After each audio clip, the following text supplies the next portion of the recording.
अचानक त्याला जाणवलं मंदिरात तेज पसरलं आहे. डोळे उघडले तर त्याच्या समोर एक दिव्य प्रकाश आणि त्या प्रकाशातून एक तेजस्वी मूर्ती, दाढी, काठी, कमंडलू, साक्षात स्वामी अवतरले होते.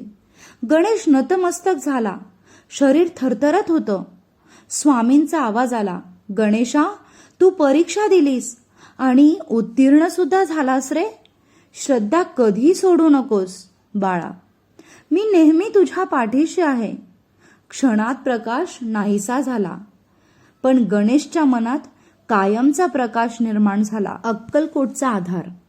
स्वामींच्या एका खऱ्या भक्ताची हृदय पिळवटून टाकणारी कथा. श्री स्वामी समर्थ. तुम्हा सर्वांचं परमार्थ सिद्धी चॅनलमध्ये स्वागत आहे. तर मंडळी, अक्कलकोटच्या पवित्र भूमीत एक साधा, गरीब पण मनाने श्रीमंत माणूस राहत होता. त्याचं नाव होतं गणेश. गणेश फार श्रीमंत नव्हता. छोटंसं घर होतं त्याचं. आई वडील नव्हते. बायको आणि एक लहान मुलगा. रोजंदारीवर काम करून तो घर चालवत होता. पण त्याच्या आयुष्यात एक गोष्ट मात्र फार मोठी होती. स्वामी समर्थांवरील अढळ श्रद्धा. दररोज पहाटे 4 वाजता उठून तो अंघोळ करून स्वामींच्या मंदिरात जायचा. श्री स्वामी समर्थ, श्री स्वामी समर्थ, श्री स्वामी समर्थ हा मंत्र त्याच्या ओठांवर सतत असायचा. लोक त्याला म्हणायचे, गणेश, एवढं भक्ती करून काय मिळतं रे? तो फक्त हसायचा आणि म्हणायचा, स्वामी आहेत ना, बाकी काही नको. एक दिवशी अचानक गणेशच्या आयुष्यात काळोख दाटून आला. त्याच्या मुलाला तीव्र ताप आला. सुरुवातीला साधा ताप वाटला, पण 2 दिवसात प्रकृती फारच बिघडली. डॉक्टरांनी सांगितलं, स्थिती फार गंभीर आहे, तातडीने मोठ्या हॉस्पिटलमध्ये हलवा. गणेशकडे पैसे नव्हते. त्याच्या बायकोच्या डोळ्यात अश्रू आले. मुलगा बेशुद्ध अवस्थेत होता आणि हातात फक्त 700 रुपये. त्या रात्री तो स्वामींच्या मंदिरात गेला. मंदिर बंद होतं. तो पायऱ्यांवर बसला. डोळ्यातून अश्रू वाहतच होते. तो म्हणाला, स्वामी, मी कधी काहीच मागितलं नाही हो. आज माझ्या मुलासाठी मागतोय. त्याला वाचवा, त्याला जीवन दान द्या स्वामी. माझं आयुष्य घ्या, पण त्याला वाचवा. रात्र गडद होती. मंदिरात शांतता होती. अचानक त्याला जाणवलं की कुणीतरी त्याच्या पाठीवर हात ठेवलाय. तो दचकून मागे वळला, पण तिथे कोणीच नव्हतं. फक्त मंद वारा आणि कानात स्पष्ट आवाज होता, भिवू नकोस, मी तुझ्या पाठीशी आहे. गणेश थरथरला. अंगावर शहारे आले. त्याला कळलं, स्वामींनी माझं ऐकलं आहे. दुसऱ्या दिवशी सकाळी गावातला एक अनोळखी माणूस त्याच्या घरी आला. तू गणेश का? मला काल रात्री स्वप्नात एक साधू दिसले. त्याने सांगितलं, गणेशच्या घरी जा आणि त्याला मदत कर.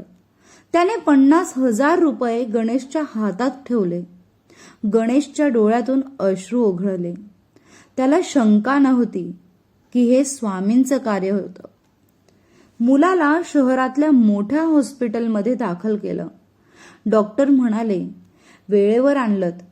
अजून थोडा उशीर झाला असता तर. काही दिवसांनी मुलगा बरा झाला. काही महिन्यांनी गणेश ज्या कारखान्यात काम करत होता तो अचानक बंद पडला. गणेशची परीक्षा अजून बाकीच होती. गावात काम नव्हतं. घर चालवणं सुद्धा कठीण झालं होतं. लोक म्हणाले, आता काय करशील? तुझे स्वामी मदत करणार काय तुला? गणेश शांतच होता. रोज मंदिरात जाऊन सेवा करायचा. एक दिवस मंदिरात मोठी गर्दी आली. एक श्रीमंत व्यापारी दर्शनासाठी आला होता. त्याची पैशांनी भरलेली बॅग हरवली. सगळीकडे गोंधळ उडाला. ती बॅग गणेशला मंदिराच्या पाठीमागे सापडली. कोणीही पाहिलं नव्हतं. घरची परिस्थिती फार वाईट होती. बॅगमध्ये लाखो रुपये होते. क्षणभर त्याच्या मनात विचार आला की हे पैसे घेतले तर माझं आयुष्य बदलेल. पण पुढच्याच क्षणी त्याला स्वामींचा चेहरा आठवला. तो थेट व्यापाराकडे गेला आणि बॅग त्याला परत दिली. व्यापारी थक्क झाला. आजच्या काळात असा प्रामाणिक माणूस, तू काय काम करतोस? गणेशने सर्व सांगितलं. त्या व्यापाराने त्याला आपल्या कंपनीत नोकरी दिली. चांगला पगार, सन्मान आणि स्थिर आयुष्य सुद्धा दिलं. स्वामींचा प्रत्यक्ष अनुभव निदर्शनात आला. एके दिवशी गणेश मंदिरात बसला होता. डोळे मिटून मंत्र जपत होता. अचानक त्याला जाणवलं मंदिरात तेज पसरलं आहे. डोळे उघडले तर त्याच्या समोर एक दिव्य प्रकाश आणि त्या प्रकाशातून एक तेजस्वी मूर्ती. दाढी, काठी, कमंडलू. स्वामी समर्थ. गणेश नतमस्तक झाला. शरीर थरथरत होतं. स्वामींचा आवाज आला, गणेशा, तू परीक्षा दिलीस रे आणि उत्तीर्ण सुद्धा झालास. श्रद्धा कधी सोडू नकोस बाळा. मी नेहमी तुझ्या पाठीशी आहे. तुझं सर्व चांगलं होईल. क्षणात प्रकाश नाहीसा झाला, पण गणेशच्या मनात कायमचा प्रकाश निर्माण झाला. गणेशचं आयुष्य बदललं. तो श्रीमंत नाही, पण समाधानी झाला.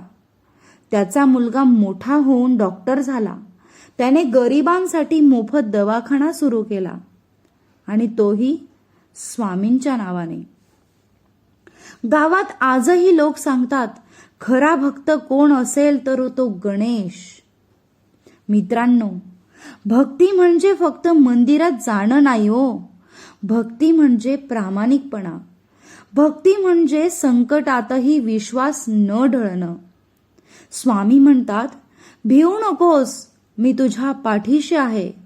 जर तुमचं मन शुद्ध असेल, श्रद्धा खरी असेल, तर स्वामी तुमच्यासाठी अशक्यही शक्य करतात.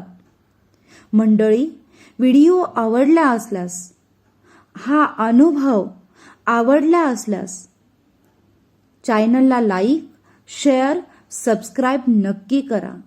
स्वामी तुमच्या सर्व चांगल्या इच्छा पूर्ण करोत, हीच स्वामींचरणी प्रार्थना. सेवा करा, सेवेकरी व्हा. श्री स्वामी समर्थ.